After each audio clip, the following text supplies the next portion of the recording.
Então, vamos abrir nossa Bíblia, por favor, em 1 Coríntios, capítulo 10, versículo 32. Vamos fechar nossos olhos, vamos orar ao Senhor. Pai, em nome de Jesus, Senhor,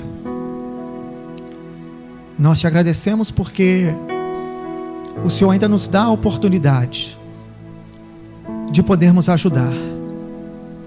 É nessa hora, Deus, que a nossa mente se reporta à Tua Palavra e nós nos remetemos, ó Deus, àquela fala que o Senhor, ó Deus, disse para aqueles que, quando chegaram perante o Senhor, na hora de julgá-los, o Senhor falou: eu estive fome e vocês me deram de comer, estive sede, tive com sede e vocês me deram de beber, eu estive preso e vocês foram lá me visitar.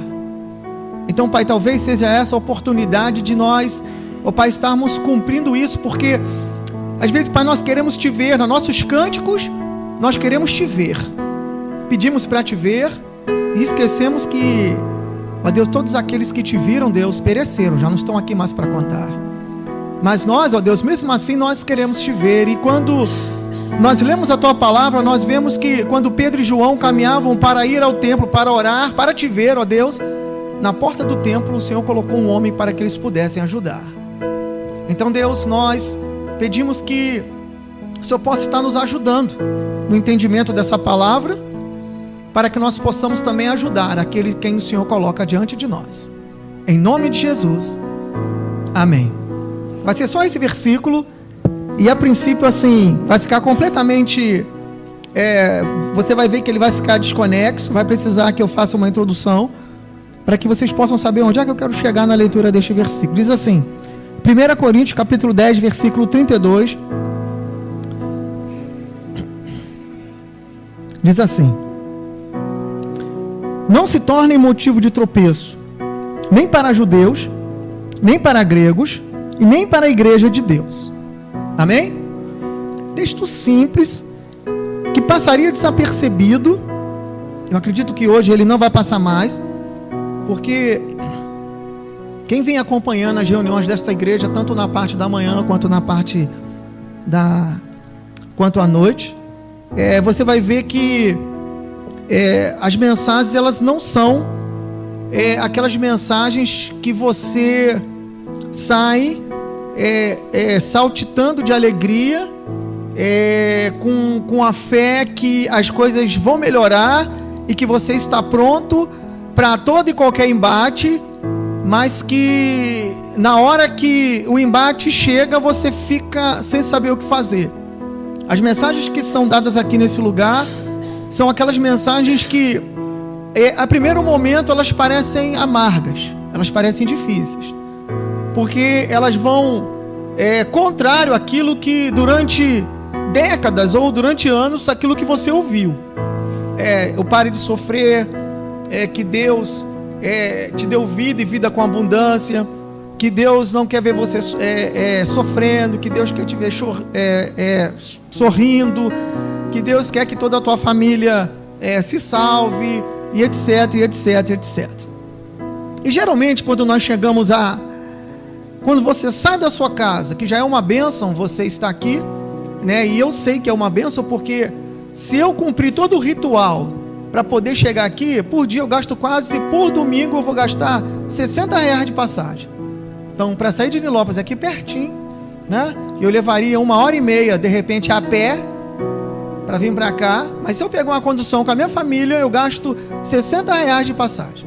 Mas como eu não tenho esses R$60 de passagem todo domingo, porque eu recebo uma vez por mês, então a gente caminha uma parte e a outra parte a gente pega o ônibus e solta ali, vem, e na hora de ir embora a gente conta com a graça e a bênção daqueles irmãos que têm automóvel para poder nos dar carona. E o bom de tudo isso é que nós vamos ver, e eu analiso muito, é que não há aquele apego à quantidade de pessoas que você pode colocar em um carro, porque ele só suporta aquilo, né? Então às vezes já tem, o carro cabe 5 e às vezes vão 7 num automóvel, em nenhum momento eu escutei: ih, meu quebra-mola, ih, bateu no chão, ih, aquela coisa assim que, né, deixa você... Isso me deixa assim, sabe, feliz e satisfeito, porque existem realmente algumas coisas na nossa vida que, por mais desapegado que você esteja, elas têm um significado bom, elas têm um significado legal. Por exemplo, materialmente, os meus bens materiais se constituem em livros.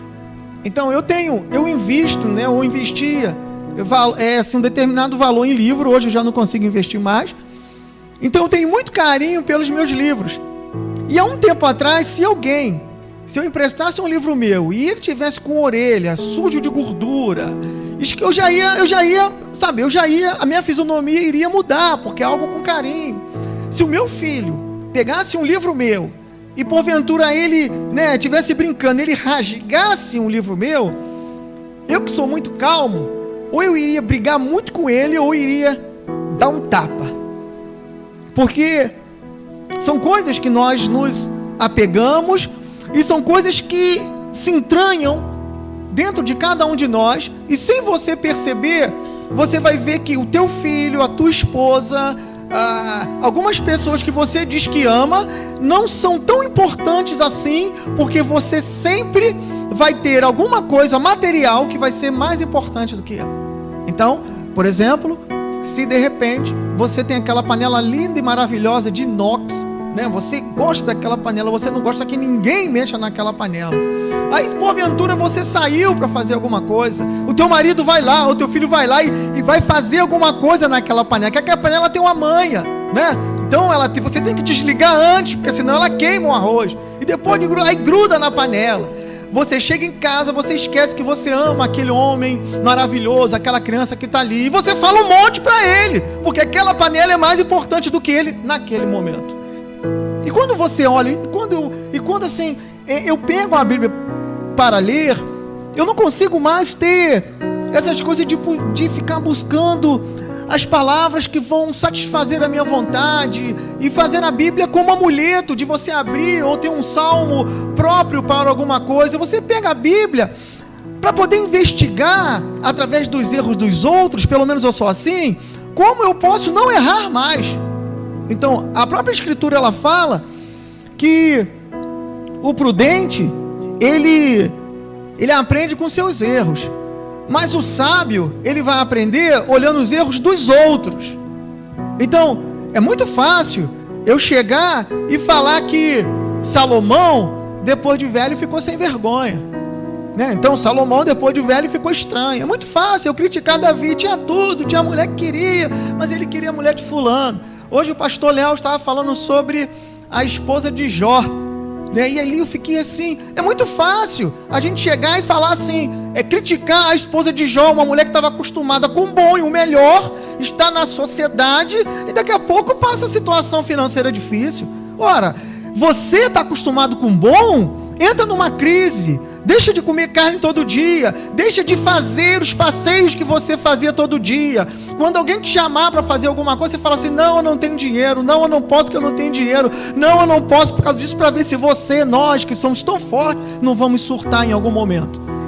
Então, quando eu paro e olho para essa mulher, eu vejo que realmente Jó viu que realmente era uma louca, porque no momento de fartura ela estava lá, né, aproveitando, tirando uma onda com as outras mulheres, comendo, exibindo joias, usando seus vestidos, pintando e bordando. Aí daqui a pouco as outras, ela já não é inserida naquele contexto, as outras começam a discriminá-la. E aquilo lhe dá uma angústia tão grande de ver o marido deitado no lixo. Ele senta no lixo, ele senta no lixo, nu, né? Então tinha rato, tinha barata, e começa a pegar aquela coisa toda e jogando para cima dele, e a esposa dele acompanhando aquilo todo dia. Por menos, mulher, você já falou um montão pro teu marido. Aquele que tem ouvido, ouça. Por menos você já falou um monte. E aqui o nosso Deus, ele vem trazendo ele vem dizendo assim, eu tenho 3 grupos na Bíblia que eu fiz promessa. Cada um eu tratei de forma diferente.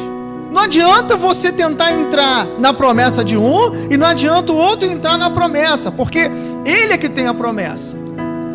E o que nós fizemos?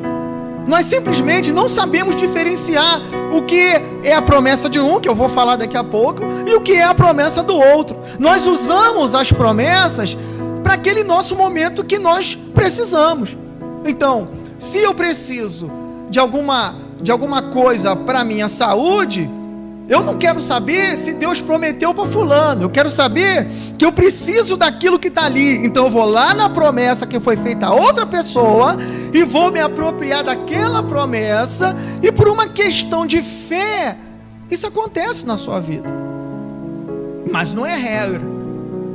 E nessa carta, nesse versículo, Deus vem falando que existe o judeu, ele vem falando que existe a igreja, e fala que existe um outro povo, um povo chamado de gentio. Aqui ele chama de grego. O povo grego, o povo gentio, é aquele povo que não participa, que não é judeu. O nosso Deus, ele escolhe, ele seleciona. Se você tem dúvida disso, você pega o Antigo Testamento e você vai ver que, dentre todos os povos que já existiam naquele tempo, Deus chama Abraão e faz uma promessa para ele: Abraão, sai do meio da tua parentela, vem que eu vou te mostrar a terra. Existiam outros povos. Será que você nunca perguntou por que Deus escolheu aquele povo se existiam outros povos? Quando você pega o Antigo Testamento para ler, Deus ele dá uma importância ao judeu tremendo. Você conhece a vida do judeu todinha no Antigo Testamento, tudo, aspecto religioso, social, o trato, família, mas nós conhecemos pouquinha coisa da cultura de outros povos. Deus, quando ele vai chamar esse povo, Deus ele faz para esse povo judeu do Antigo Testamento, Deus faz um concerto terreno com ele. A promessa que Deus faz a esse povo antigo da Bíblia, que nós chamamos de judeu, a Bíblia também, os historiadores chamam esse povo de hebreu. As promessas, o trato que Deus faz é terrena. Todas as promessas que Deus faz a esse povo, Deus dá a promessa concreta. É promessa de conquista de terra, é promessa de bênção financeira, é promessas que visa a satisfação pessoal, conquista. E eu vou ler alguns textos com vocês. Quando nós vamos caminhar lá para o Novo Testamento, nós vamos ver a presença de Jesus, Jesus chegando, já começa a modificar o discurso, prega a mesma coisa, mas a interpretação, ele traz uma interpretação completamente diferente.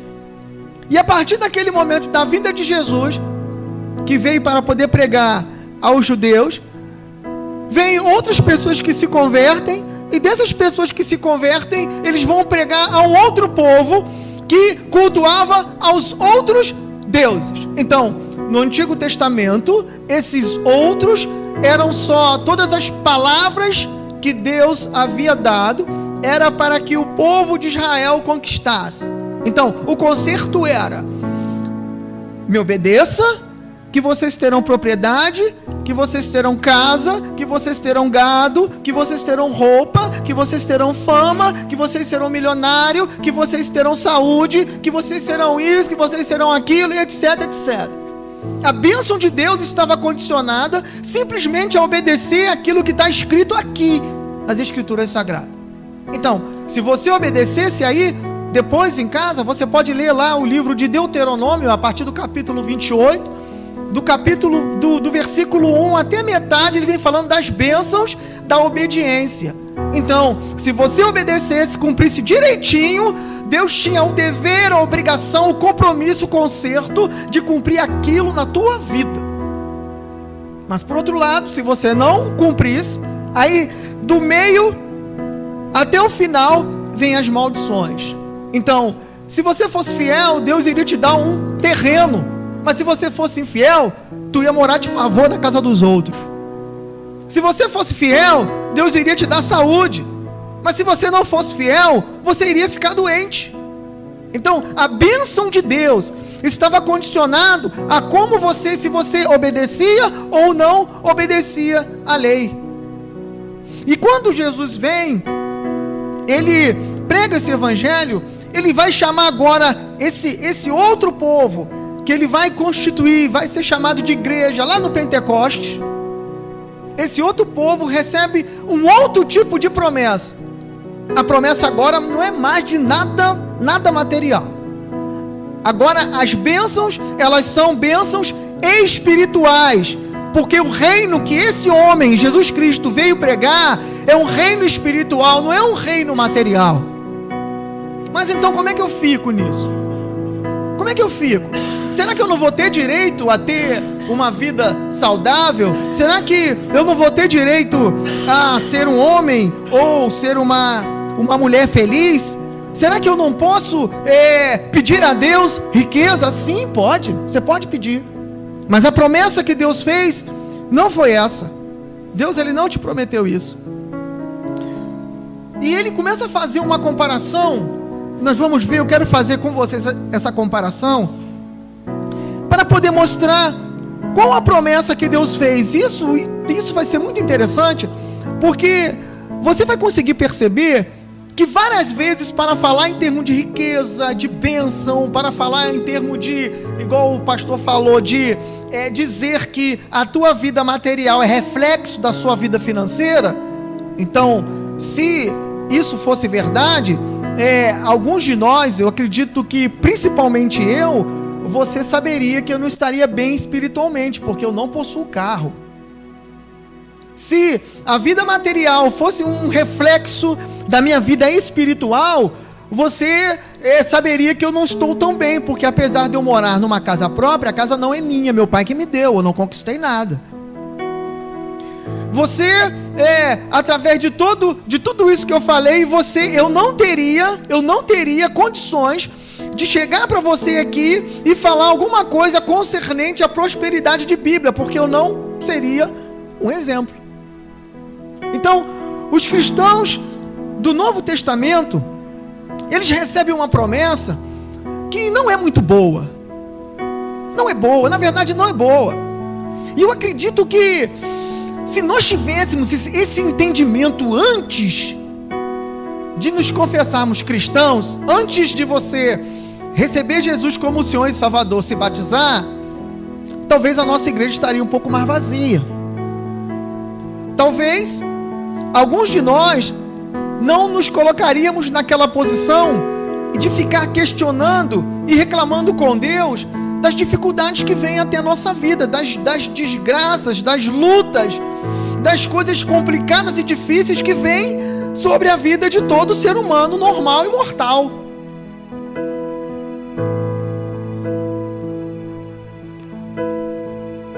Mas pelo fato de ninguém ter te avisado,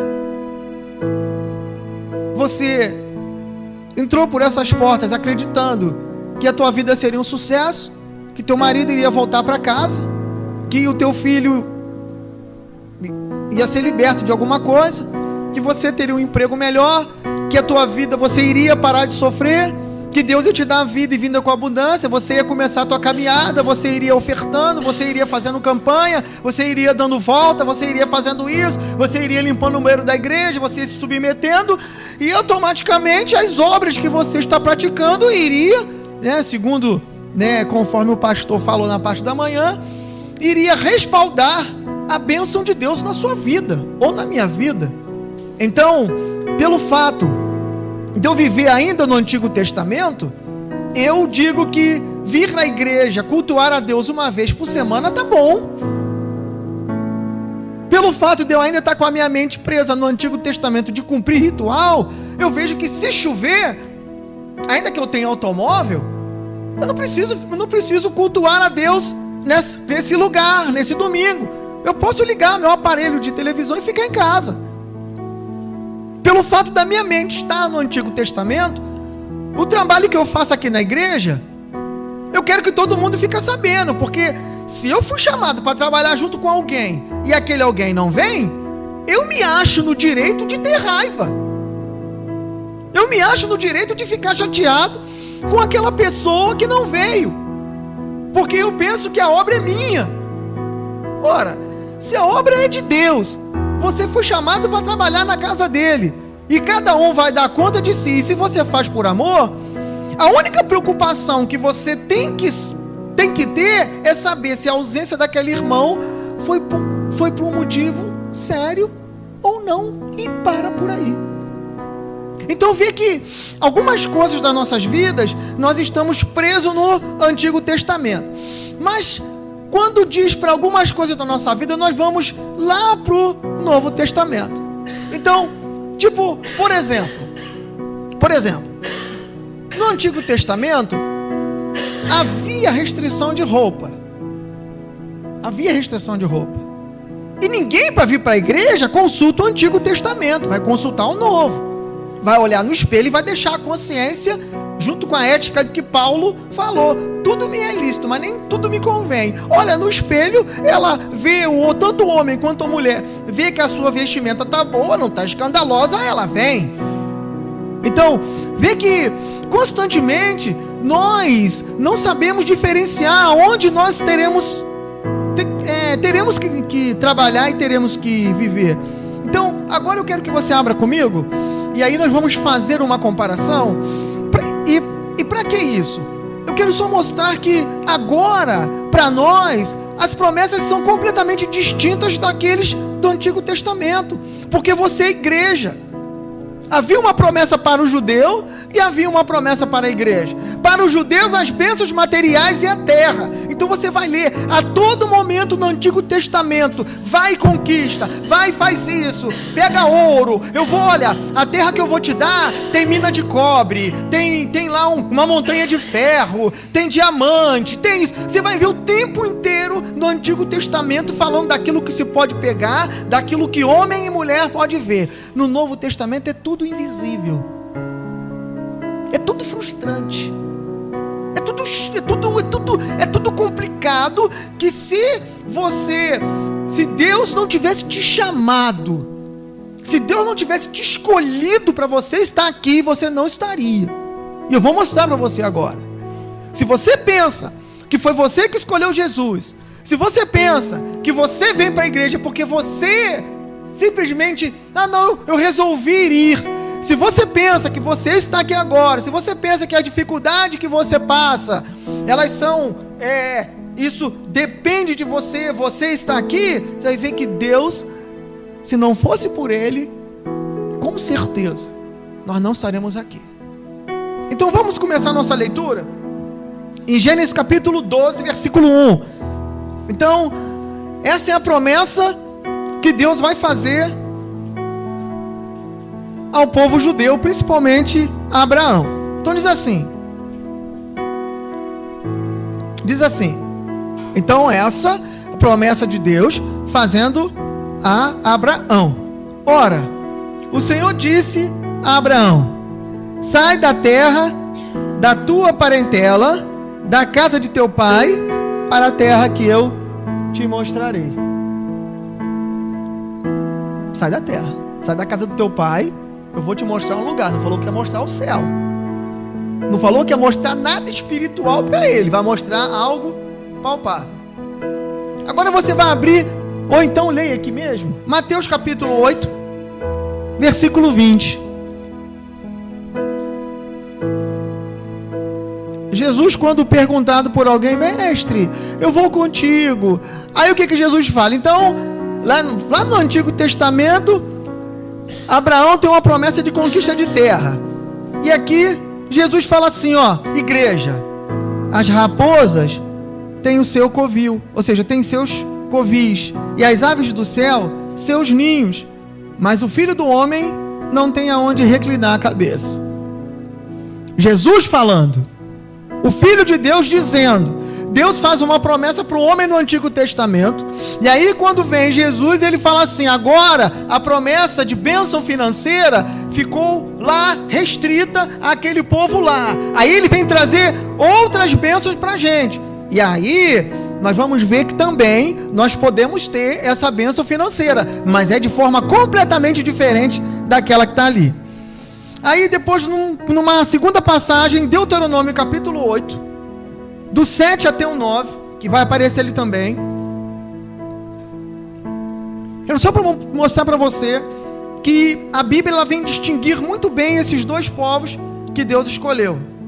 Diz assim: porque o Senhor teu Deus te mete numa boa terra de ribeiros, de água de fonte de abismo, que saem dos vales e das montanhas, terra de trigo, cevada, vides, figueiras, romeiras, terra de oliveiras, abundante de azeite, mel, terra em que comerás o pão sem escassez, nada te faltará nela, terra cujas pedras são ferro e de cujos montes tu cavarás o cobre.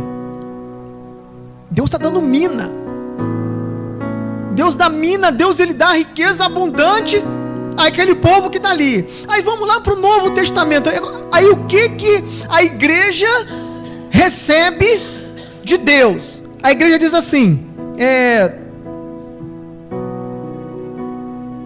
1 Coríntios, capítulo 4, versículo 11.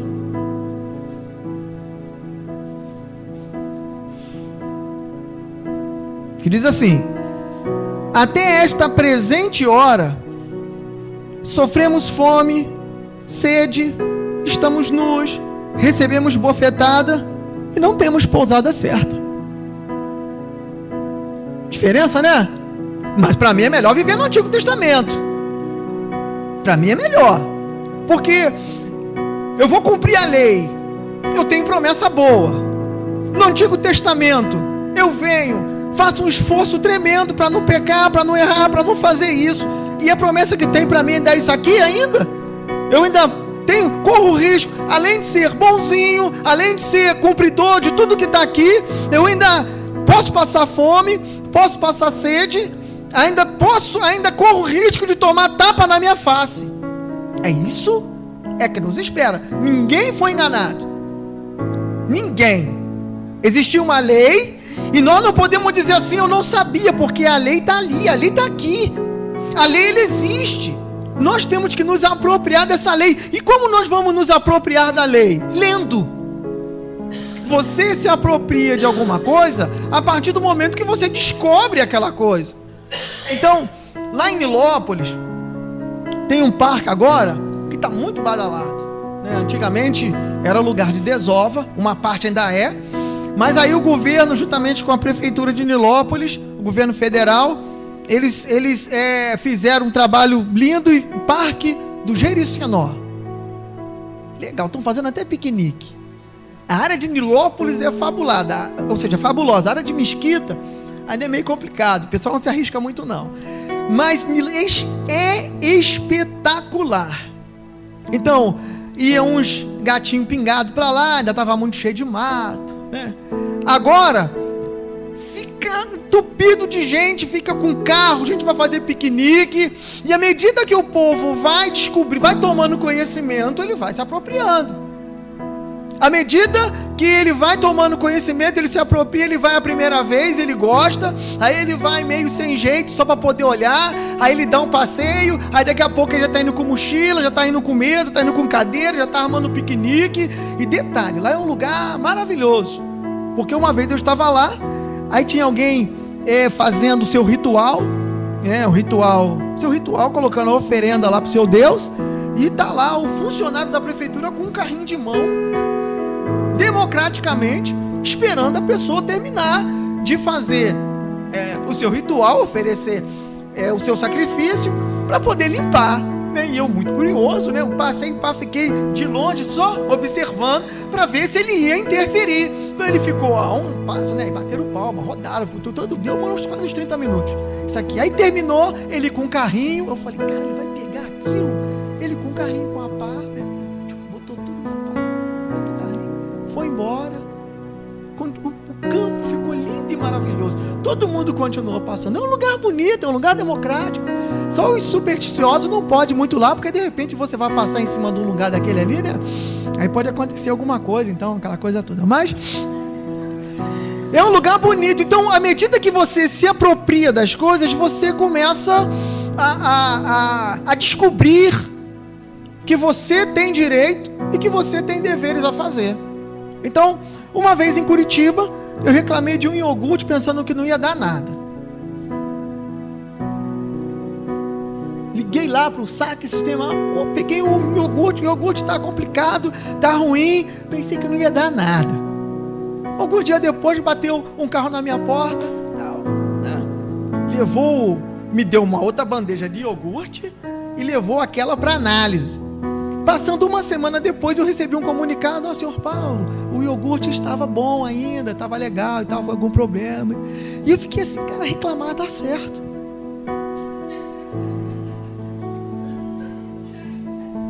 Mas para reclamar você tem que saber os teus direitos de reclamar. Você não pode reclamar com os outros botando com o dedo em riste na face de alguém. Você não pode reclamar sem elementos que corroboram, que te dá legalidade naquilo que está ali. Então, as escrituras, elas vão funcionar desse mesmo jeito. Deixa eu ler um outro texto aqui. Hoje eu vou terminar até antes do tempo, porque a minha intenção era justamente fazer essa comparação com vocês. Então, outro texto é em Gênesis, capítulo 24, 34, 35, promessa que Deus vai fazer ao povo, a Israel, lá no Antigo Testamento. Diz assim: Então ele diz, eu sou o servo de Abraão, o Senhor abençoou muito meu Senhor, de maneira que foi engrandecido. Então Deus deu-lhe ovelhas, vacas, prata e ouro, servos e servas, camelos e jumentos. Então, Gênesis 24, 34 e 35. Aí lá em Tiago 2,5, a gente vai ver a diferença. Por que eu estou colocando isso para você? Porque toda vez que você for reclamar, primeiro você tem que saber se você pode reclamar daquilo. Toda vez que você for orar a Deus pedindo alguma coisa, primeiro procura na Bíblia para ver se Deus se está aqui. Se está aqui. Porque uma coisa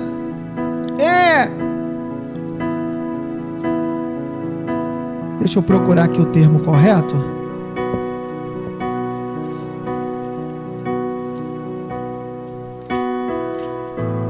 Para eu falar com vocês. Uma coisa é a posição, outra coisa é o estado. Uma coisa é a posição, outra coisa é o estado. Mas deixa eu voltar aqui para a gente poder continuar a nossa leitura. Diz assim, agora é Tiago capítulo 2, versículo 5. Então, em Gênesis, falando da riqueza, a riqueza de Abraão, né, que Deus deu prata, deu ouro, deu serva, camelo e jumento. E agora Tiago vai fazer a fala dele, né? Diz assim: ouvi, meus amados irmãos, porventura não escolheu Deus aos pobres deste mundo para serem ricos na fé e heranças do reino que promete aos que amam? Então, ali Deus escolhe os ricos para mostrar que Deus é Deus. No Antigo Testamento, riqueza era símbolo que Deus estava abençoando, que Deus tinha um negócio, que Deus tinha compromisso. Saúde era para mostrar que Deus estava abençoando, que Deus tinha compromisso. Muito filho era para dizer que a mulher não havia maldição sobre ela, porque o homem não tinha problema, né? Naquele tempo ainda a mulher não podia ter, ou seja, o casal não tinha filho, a culpa era de quem? A mulher. Então, muito filho, a mulher estavam na bênção. Então, tudo aquilo que se podia ver, se podia pegar, é fruto do Antigo Testamento, que iria dizer assim: Deus está te abençoando. E aí, então, se reconhecia a bênção de Deus por roupa, se reconhecia a bênção de Deus por propriedade, se reconhecia uma bênção de Deus. O ponto tal que em alguns momentos no Novo Testamento, os irmãos judeus que faziam parte da igreja de Corinto, eles vinham em demasia ornamentado para a igreja. Porque eles, como judeus, convertidos ao cristianismo, agora fazendo parte da igreja, mas com pensamento ainda lá no Antigo Testamento, naquela cultura, eles vinham da forma que representava que Deus estava abençoando. E isso constrangia muito outro povo chamado grego, que tinha outra cultura, que tinham outros valores dentro da igreja. Então vê que no Antigo Testamento o símbolo de riqueza representava espiritualidade, representava poder, representava que a pessoa tinha comunhão com Deus. Porque você vai começar a olhar, são sempre os homens que Deus chama. Deus deu muita grande fama, Deus deu muita riqueza, Deus deu muita honra, Deus deu domínio, Deus deu mulheres, deu tudo que alguém pudesse olhar e dizer assim: verdadeiramente há Deus em Israel.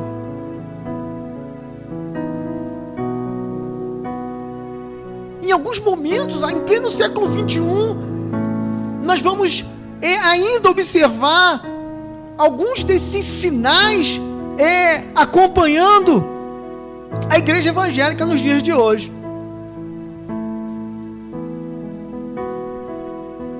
Eu me lembro uma vez que cheguei num seminário para poder dar aula, né? Seminário, eu já fui professor de seminário.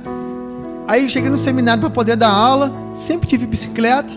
Aí com a minha bicicleta parei, né? E naquele dia eu dei uma bobeada porque tinha culto, eu fiquei sem saber se eu colocava na igreja.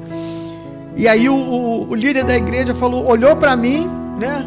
Muito alto, da altura do Léo, assim. Ele é alto demais, eu tenho que olhar para ele assim. E ele gostava de usar um jaleco, né? Ele gostava de usar um jalequinho escrito médico, sobretudo, né? Sobretudo jaleco, sei lá, escrito médico aqui. E ele virou para mim e falou assim: professor, tá na hora de comprar uma bicicleta, um carro. Aí eu, caraca, o pessoal tá tão incomodado comigo, mas ninguém me ajuda. Ninguém me ajuda, estou incomodado comigo, mas não me ajuda. E eu sempre saí muito bem. Eu falei assim: nossa, mas reverendo, ainda não está na hora, ainda não tenho dinheiro para isso não. Nós vamos orar para Deus te dar um carro. Está orando até hoje, não tem nada. Só que eu fui abençoado de outra forma, gente. Eu tinha uma bicicleta complicada que... Não, é complicado. Então, como o meu município de Nilópolis tem muito assalto de bicicleta rapidinho, você tem que ter alguns truques que eu vou falar para você. Então você afrouxa a corrente da tua bicicleta para ela sair, se o cara for andar rápido, porque esses caras, quando vai roubar a bicicleta, eles querem pedalar em pé, né? Aí a corrente sai, ele, né, bate com os testículos aonde tem que bater e solta a bicicleta para lá.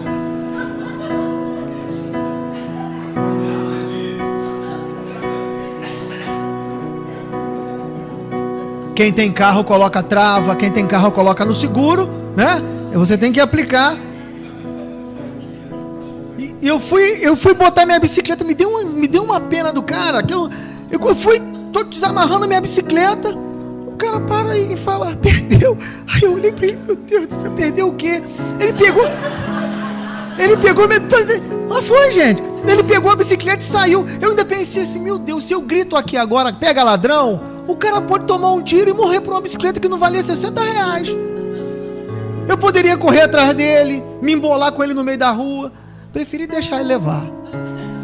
Aí fiquei amargando, né? Porque agora eu tô acostumado com bicicleta, você andar a pé, igual o pessoal que tem carro, né? Pra andar a pé, né, Elcio? É complicado. Aí eu fui pro meu seminário lá a pé, né, meio jururu. Naquele dia eu falei assim: gente, eu não tô muito bem, não. O que foi, professor? O povo abençoador, o povo descobriu, né? Aí eu falei assim: pô, gente, roubaram minha bicicleta. Aí rapidinho falaram assim: vamos comprar uma bicicleta nova. Aí começaram a fazer refino, rateio. Eu não gosto muito de rateio, não. Eu falei: não, gente, para com isso. Aí o irmão falou, depois que passou tudo, falou assim: eu quero te levar lá na minha casa. Aí ele me botou no carro dele. Eu falei: pô, de repente ele quer que eu faça uma oração por ele. Aí chegou lá, ele foi lá atrás. Aí eu descobri que ele tinha várias propriedades, né? Bastante coisa. Aí ele foi lá atrás, veio trazendo uma bicicleta quase que embalada em plástico. Falei: trouxe assim, toma pra você. Semi-nova bicicleta, a que eu uso hoje.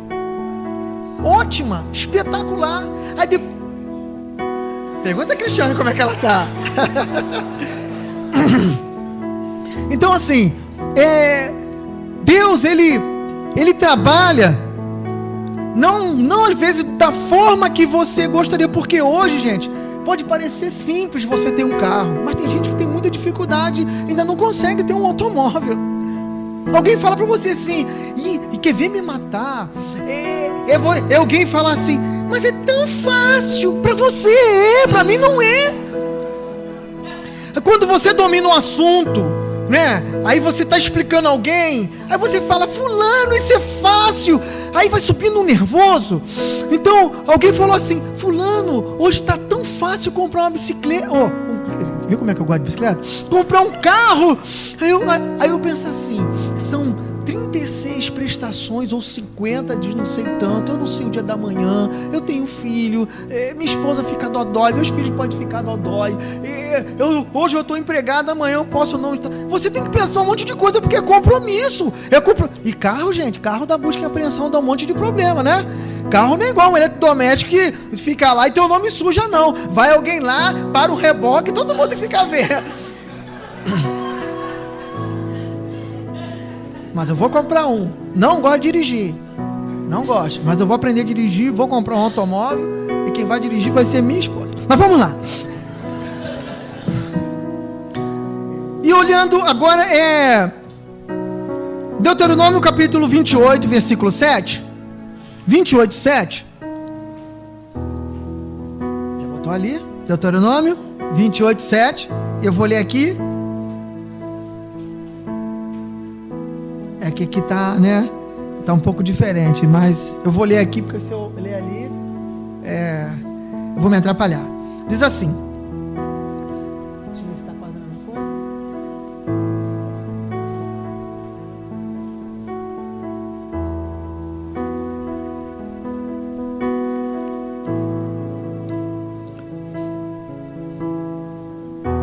O Senhor entregará aos teus inimigos que se levantarem contra ti, feridos diante de ti.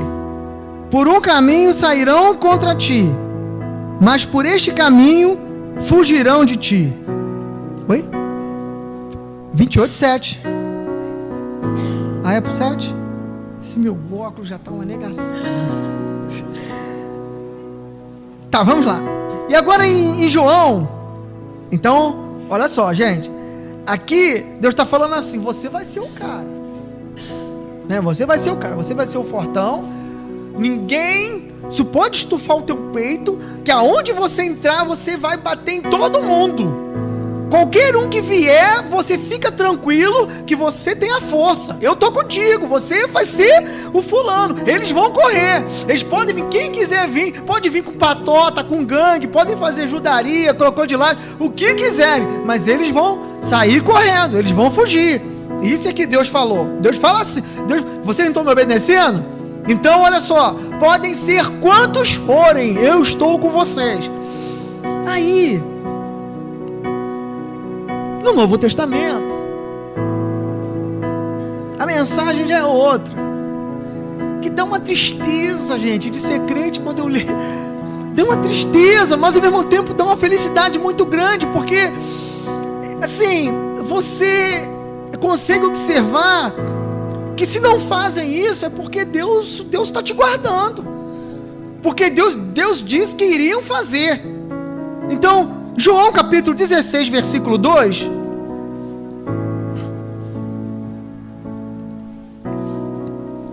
João 16, 2.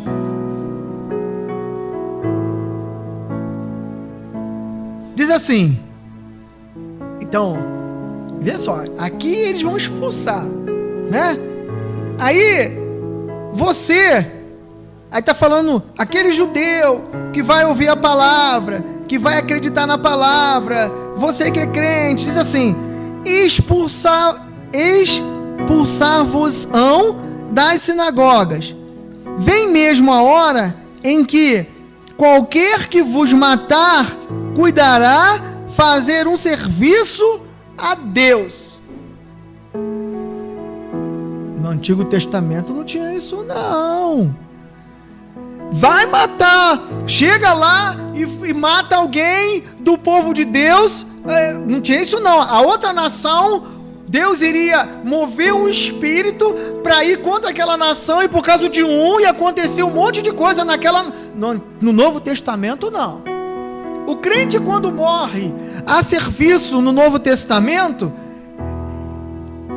é um serviço para Deus. Mas estranho. Quem quer morrer, gente? Ninguém. Ainda que você saiba que o céu está te esperando, ninguém. Porque apesar de você reclamar todo dia que você vai no mercado, o feijão está R$4, 10 quilos de arroz está 10 e pouco, né? 5 quilos de arroz está 5 e pouco. Tá não, gente? Tá não?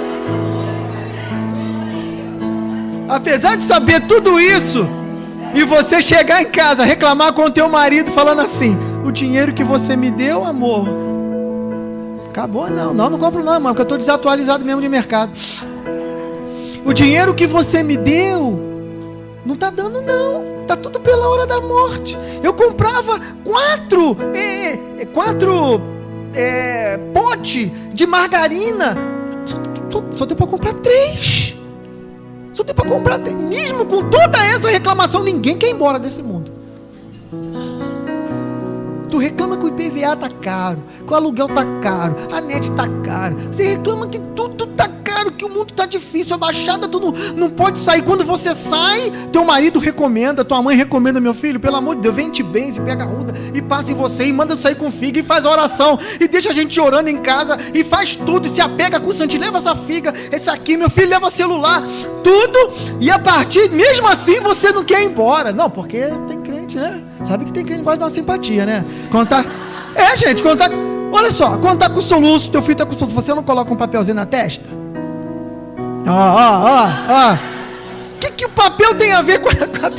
Só se for papel de salompa, de alguma coisa que né? Papelzinho, aquilo ali é simpatia, aquilo ali é alguém que foi lá num determinado lugar, né? A vovó ou o vovô falou assim: minha filha, quando chegar lá, você faz isso, coloca aqui. E isso foi passando de geração para geração. É 3 golinhos d'água, é 3 pulinhos. Tudo isso é simpatia, acredito que o pessoal ainda cumpre.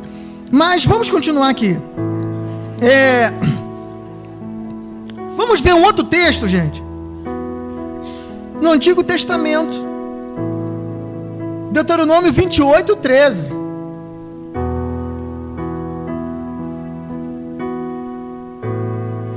Esse é lindo. Esse é maravilhoso. Esse então, a galera pentecostal fogo, porque não é pentecostal, né? O pentecostal mesmo roxo, aquele que diz assim: Deus vai bradar. Esse gosta disso aqui, né? Deus brada, que tem, existe umas palavras, né? uns neologismos, umas palavras evangélicas que você pode muito bem falar na língua evangélica perto de alguém que não conhece, que se passa muito bem. O cara não vai saber nunca o que você está conversando. Vai saber nunca. É só você... Quer ver? Eu chego para quem aqui? Eu vou chegar pro Leonardo. Aí eu falo: tô no ônibus com o Leonardo, e eu e ele, nós somos evangélicos, então nós vamos conversar na nossa língua. Tu sabe, quando você conversa, né? As pessoas ficam prestando atenção, né? Aí você pode falar assim, aí o Leonardo fala assim: eu tô com uma dor tremenda. Aí eu falo assim: cara, pelas pisaduras de Jesus, pelas as tuas iniquidades, ele carregou. Ele vai entender, mas a outra pessoa não consegue entender. Não consegue entender. Assim como a galera lá fora vai conversar, usa código. Então você está numa condição, o motorista e quem está entrando foram para um lugar, ninguém precisa saber para onde que eles foram. E aí, motor, fechou aquela parada? Fechou, tá tranquilo. Lombrou? Não vai lombrar não, tá tranquilo, vai firmar, valeu? Você ouviu tudo, não entendeu nada, porque não te interessa. Os caminhoneiros também não tem? Será que não tem, Elcio? Tem, gente. Então essa frase aqui, ele diz assim: o Senhor te porá por cabeça e não por cauda. Principalmente quando tu está numa situação complicada pra caramba, esses irmãos sem noção nenhuma, né? Aí começa, irmão, Deus falou, tá na palavra, varão, que Deus te porá por cabeça. E tem umas coisas estranhas. Ele não sabe que o ser humano sofre, que você está numa agonia muito grande. Fique quieto, espera, né? Espera, aí vai falar. Aí tu vai lá pro Novo Testamento. Então tem essa palavra, Deus vai te botar por cabeça no Antigo Testamento. Vamos lá, cabeça. Então eu vou ser o top. Tudo que tiver de bom, vai estar um crente no meio, vai estar alguém que segue a palavra. Tudo que for top de linha, o melhor carro, o melhor iate, o melhor barco, a melhor fazenda, porque Deus vai te botar por cabeça. Tu não pode, no teu trabalho, tu tem que ser a chefia, ou seja, você entra, e alguém fala assim, irmão, há uma promessa aqui, tu está entrando de gerente, mas você vai ser o dono dessa empresa. Já está de olho gordo na empresa dos outros. Você vai ser o dono dessa empresa. Pode ser também, trabalhe, né? De repente Deus te prospera e tal, acontece alguma coisa que não tem problema nenhum, não. Mateus 18:4 diz assim, Mateus 18:4 diz assim: portanto, aquele que se humilhar como esse menino será o maior no reino dos céus. Então, no reino terreno é bênção material, é saúde, é a família feliz da vida, a família modelo de comercial de plano de saúde, ou família modelo de comercial de férias em resort, né? Todo mundo de branquinho, né? Aí fica lá, lindo e maravilhosa, aquela família top, uma família modelo. Então, no Antigo Testamento é família modelo, é tudo de bom, é tudo de útil, tudo de agradável, tudo do bom e do melhor. Então, tudo top de linha. Se nós vivêssemos no Antigo Testamento, seria impossível, seria inconcebível na tua casa você ter, né? Assim, eu vou falar porque eu gosto dessa marca. Seria inconcebível você ter um celular Alcatel. Você deveria ter um da maçãzinha mordida, né? Tal. Deveria ter aquele, que seria o top, ou um outro, um Iridium, ou um outro, sei lá, um top. Então você deveria ficar doido, desesperado, para ver qual é o top, qual é o melhor computador, qual é a melhor roupa, o relógio, o óculos, então, a melhor grife, porque iria representar a tua espiritualidade. Então eu iria olhar, e até hoje, alguns de nós ainda, né, dá uma paradinha, olha ali e fala assim, não, pô, tem que manter, né, um perfil, né? Então eu vou botar um sapato bom no pé, que sapato é importante você comprar de qualidade, né? Homem principalmente que compra pouco, exceto um que eu conheço, que eu não vou falar nome aqui, porque eu já falei muito. Mas homem compra pouco, mas nós hoje vivemos assim. Então o nosso boné, ainda que seja falsinho, mas tem que ser de grife, ainda que seja falsificado, réplica, né? Ali, ó, ainda que seja uma réplica, né, que fica mais glamuroso, né? Ainda que seja mas essa réplica, a Polícia Federal foi lá semana que passou lá, ó, fechou um montão dessa réplica que está aí, né? Então assim, nós precisamos ainda constantemente, nós ainda precisamos externar alguma coisa que nós não vivemos. Por quê? Aquela consciência de Antigo Testamento está arraigado. Você se aperta todo, mas se aperta todo. E aí poderia ir numa loja ali uma loja, a Camisaria Colombo, que seria uma loja intermediária, comprar ali umas 2 polos, né? E se você for num outro lugar aí, você consegue comprar umas 3 polos. Aí mas você precisa mostrar que você é um cara da moda, que tu tem grana, tu vai meter uma Lacoste 180 prata, de repente, né? A original, se você comprar uma, chega a 300 e pouco, uma camisa da Lacoste. E aí, ó, tu só fica, e tu só tem aquela, é só aquela, mas gente, com isso eu estou dizendo que você pode ter aquilo que você deseja, é bom, né? Porque se você também trabalhar e não conseguir comprar aquilo que você quer, você fica frustrado.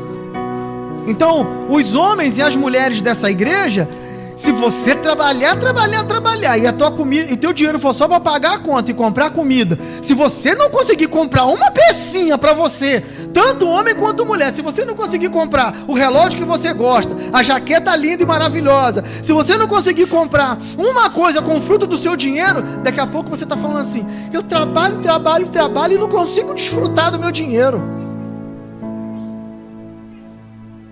Porque nós temos essa necessidade de ter pelo menos as mínimas coisas realizadas. Mas do jeito que nós estamos vivendo, não, gente. Você não pode se sentir menos porque você não tem alguma coisa que alguém falou que o cristão deveria ter aquilo ali. Porque hoje, o reino que você serve, o Deus que você serve, a tua herança, ela é tremendamente espiritual. O Senhor disse que o reino dele não é comida e não é bebida. Então hoje na igreja, não quer dizer que você esteja passando, e que você estiver desempregado, estiver com dificuldade na tua família, não quer dizer que você está com a tua vida espiritual desestruturada. São aflições da vida. Mas que você tem que aprender a administrar isso. Algumas coisas realmente são falta de sabedoria do casal. Mas outras coisas são consequências da vida. Você fica desempregado, você fez prestação. Se você não der um jeito de administrar isso aí, pegar a tua quitação com isso e pagar tudo isso, provavelmente tu vai sujar no SPC. Teu filho ficou doente, você já está com cartão de crédito, ficou doente e o remédio é urgente. Você vai medir esforço que o teu nome vai ficar sujo no SPC? E vai deixar de comprar um remédio para o teu filho só porque você está correndo risco de sujar o nome? Então, tem coisas na vida que não tem jeito. Não tem jeito. Mas isso não vai determinar o teu nível de espiritualidade. Então, existia um povo, que era o povo que Deus dava riqueza. E depois, esse povo, quando Jesus vem, ele se transforma em igreja, que é a junção desse povo que Deus deu riqueza, juntamente com um povo cheio de cultura, cheio de troço, todo esquisito, servidor de outros deuses, sem regra, que cultua de qualquer maneira, que anda de qualquer jeito. E esse povo agora, ele torna-se igreja, e Deus tem um compromisso com a igreja. Deus agora, a igreja, ela não está estabelecida sobre uma lei, está estabelecida sobre a graça de Deus, porque Deus, ele fez promessa a essa igreja. Deus, ele disse: igreja, vocês já têm todas as bênçãos espirituais nos lugares celestiais. Mas que bênçãos são essas que nós temos direito? Então, Deus, quando fala no Antigo Testamento, Deus direciona e o povo trabalha para conquistar a terra. Deus, ele fala assim: faz isso, que isso que eu estou dizendo vai acontecer se você cumprir. Então hoje a igreja diz assim, Deus diz para a igreja: as bênçãos espirituais, nós, já foi nos dada nos lugares celestiais em Cristo Jesus. E agora eu tenho que saber como eu faço para que essa bênção que já foi me dada, eu tome posse dela, ou seja, ela seja de fato na minha vida. Uma coisa é eu ter, a outra coisa é eu usufruir daquilo. Mas como é que eu vou usufruir daquilo? À medida que eu vou ler, vou ter um entendimento e vou deixando que no Antigo Testamento Deus, ele descia e falava, enviava anjo, tinha fenômenos sobrenaturais. No Novo Testamento agora a direção é outra, é pelo Espírito Santo. Então agora você tem que ler e acreditar que Ele vai te conduzir. E aí que ficou difícil, porque hoje nós temos um povo que não gosta de ler. Detalhe, não gosta de ler, não traz bloco para a igreja para anotar, não traz material, e eu posso te enganar à vontade, porque aqui eu posso te dar um monte de informação e você não vai saber se é verdade ou não. Agora você pode saber porque tem o canal do YouTube. Porque como você vai confirmar se eu estou dizendo a verdade ou não? Você tem a mente boa? Você não anotou? Daqui a pouco você esquece. E é esse esquecimento que faz a gente gemer no momento que a gente precisa. Você não anota nada, eu não estou vendo ninguém anotar nada. Ninguém está notando nada. E aí, como é que vocês vão conferir a verdade das Escrituras Sagradas? Não vão. Não vão. Com certeza não vão. Porque vocês não têm, vocês não lembram. Se eu falar assim, se eu pedir para o Cláudio apagar e falar assim, sem ser esse, cita um, vocês vão falar Deuteronômio, mas... E em casa, vão simplesmente chegar, espero que não, jogar a Bíblia lá. E aí, quando chegar domingo que vem, vai falar assim, fulano, cadê minha Bíblia? Veja bem, você vai pegar a Bíblia, vai jogar para lá, e você não vai nem olhar onde ela caiu. Vai fazer assim, ó.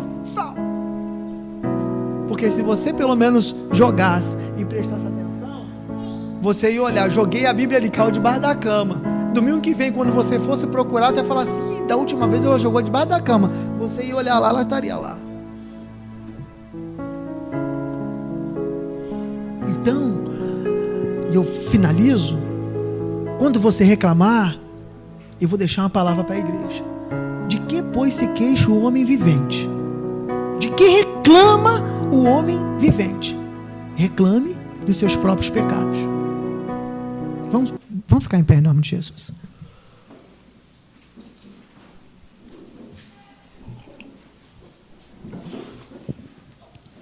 Senhor Deus, louvado é teu nome, Senhor. O Senhor é bom. Mas nós falamos que o Senhor é bom, mas não experimentamos, Senhor. Não sabemos o que é isso.